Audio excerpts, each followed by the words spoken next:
ผมกราบเรียนทางผู้ในการสถานศึกษาทางร่วมผู้ในการคณะครูบุคลากรทางการศึกษาทุกท่านนะครับในมื้อนี้ก็เป็นพิธีไหว้ครูนะครับก่อนเสร็จของสู่พิธีการกับขออนุญาตนะครับนั่งเสียงหล่องเสียงล่ำนะครับไหว้วอนเนี่ยครูนะครับมา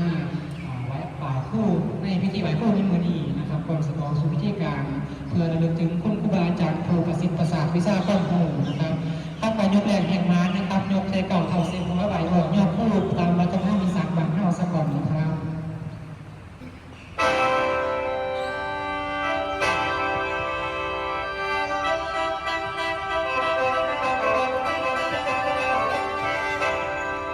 โอละนอ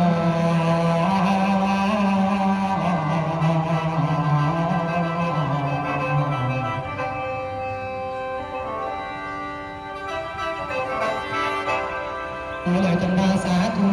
สาธุสาธุไปผมบรรลุท่านฝ่ายกันลำไหวพุ่งสิงห์ธรรม4,800,000พุ่งประเสริฐคือพงนิยมพาศรัทธาไหวตั้งยิ่งพิดามารดาพ่อแม่พุ่งผู้เฒ่าผู้แก่เกียรติไทยเทวาอันเส้นเทวดาคุณผู้ผู้กองให้ลงมาสาถอนนิยามเหนือของลำให้มันบอกมันทำหน้าเพื่อเต่าเพิ่นสมองใสปังลมให้เหลือเรียนปังลมเป็นสมาสิบังรักมันมาให้มีเศร้าสนายาได้ยอมกินขานไหวทั้งคุณอาจารย์ผู้ท่าท่านพาแต่งรอได้เก่าได้แก้งได้รบโลบุญคุณรับไปเพียงขึ้นผู้ซ่ามาสอสาเล่ไว้ยาสิได้ดอกเดินตามย่ำลำ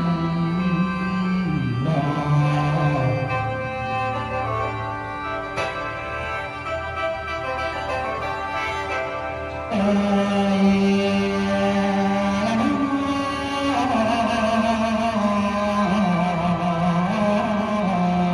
ตาคุณ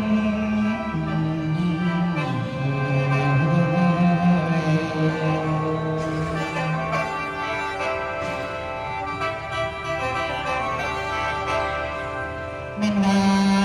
คุณนายเม่นว่าคุณนายแก่ปากไหวสาคนหัวที่แก่ปากไหวสาคนหัวที่แน่ละมีผู้สอนมาก่อนทำอย่างเธอแม้น้ำนี้ก็มีผู้สอนสั่งเสียอย่างเชื่อและเพื่อดังนะครับมีฉะนั้นก็เลยกล่าวว่าหามีฉะนั้นก็เลยกล่าวว่าหาขอผู้ชายบนคุ้มและเพื่อปุ่มทะเลในวันนี้สิมีกับน้องเอวในวันนี้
ล่ำตั้งสั่นหันลงมาตั้งรองแล้ว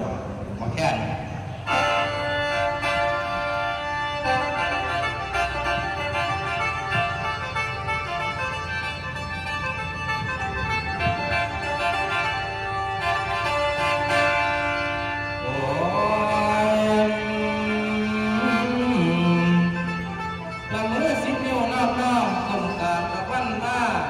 คุณครูบาอาจารย์ผู้พบในวันนี้กราบสวัสดีเด้อท่านคุณอาจารย์ทั้งหลายผมสิไว้วางใจขอให้ทุกท่านในวันนี้ผู้ทุกคนมีความสุขมากล้นสุขภาพให้แข็งแรงให้อยู่ดีมีแห้งยาสิมีไม่ห่อนฝากเป็นกอดน้ำร้องไว้พรแถมจงสมประสงค์มาแบบในด้านผู้ทุกอันในวาระมือนี้นั้นก็ถือว่าวันสำคัญของผลจนเจ้าได้ตลอดจนถึงวันนี้16 มกราคมของทุกปีให้เป็นวันวาย